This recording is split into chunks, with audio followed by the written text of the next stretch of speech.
Nigeria has one of the largest telecommunication markets in Africa. Its telecoms department is the largest in the information and communication sector.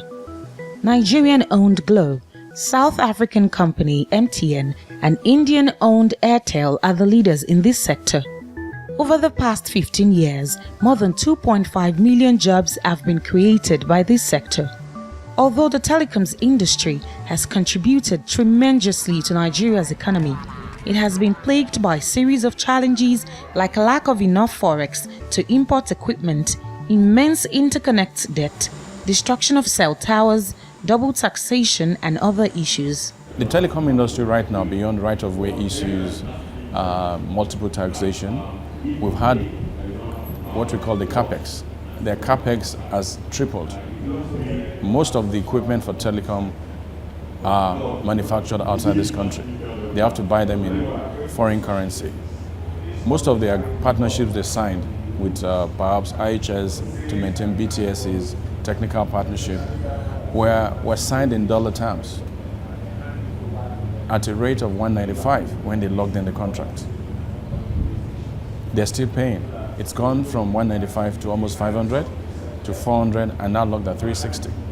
So that drains them heavily and it affects their capacity to expand their networks, to maintain and improve their networks, and also to engage, a lot of skilled labor.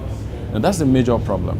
While operators are dealing with challenges that affect them directly, customers are also crying foul over the quality of service, like the incidence of dropped calls, unsolicited calls and messages, as well as poor signal quality. Most of them, many times, they disappoint a lot, especially when we are inside this Ikeja computer village market.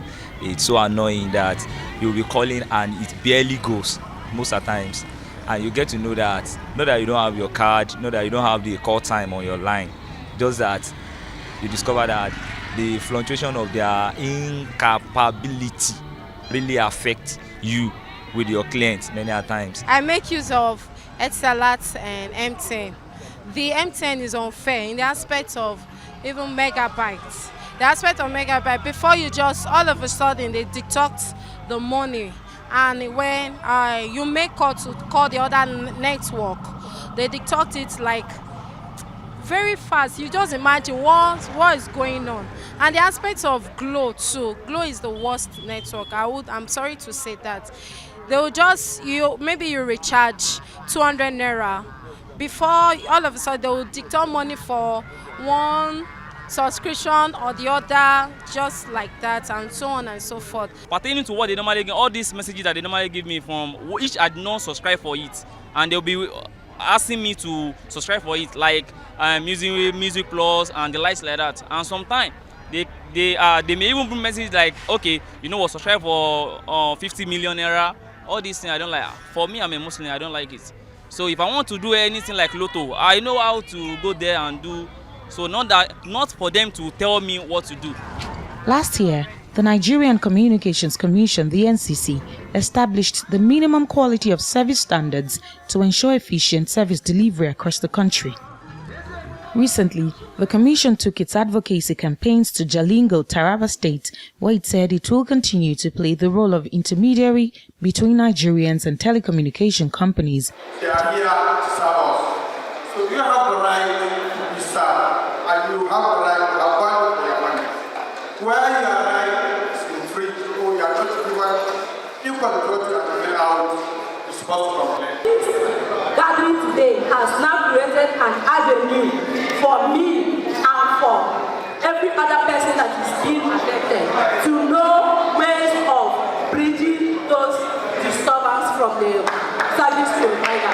While the NCC has warned GSM service providers against fraudulent and dubious services, it says it is monitoring operators' excesses and will take up subscribers' complaints. I'm not making a case for the operators, truly.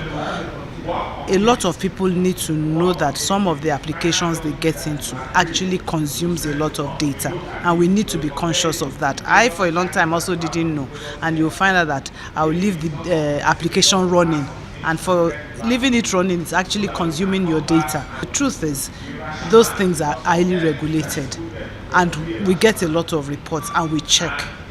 So if you actually feel that they are not getting value for money, please escalate it to us. That's why we have the 622, which is a toll-free number. Although a lot still needs to be done, the NCC says it is determined to protect consumers in ensuring that they get good quality of service, value for money spent, and protection from unwholesome practices by some service providers.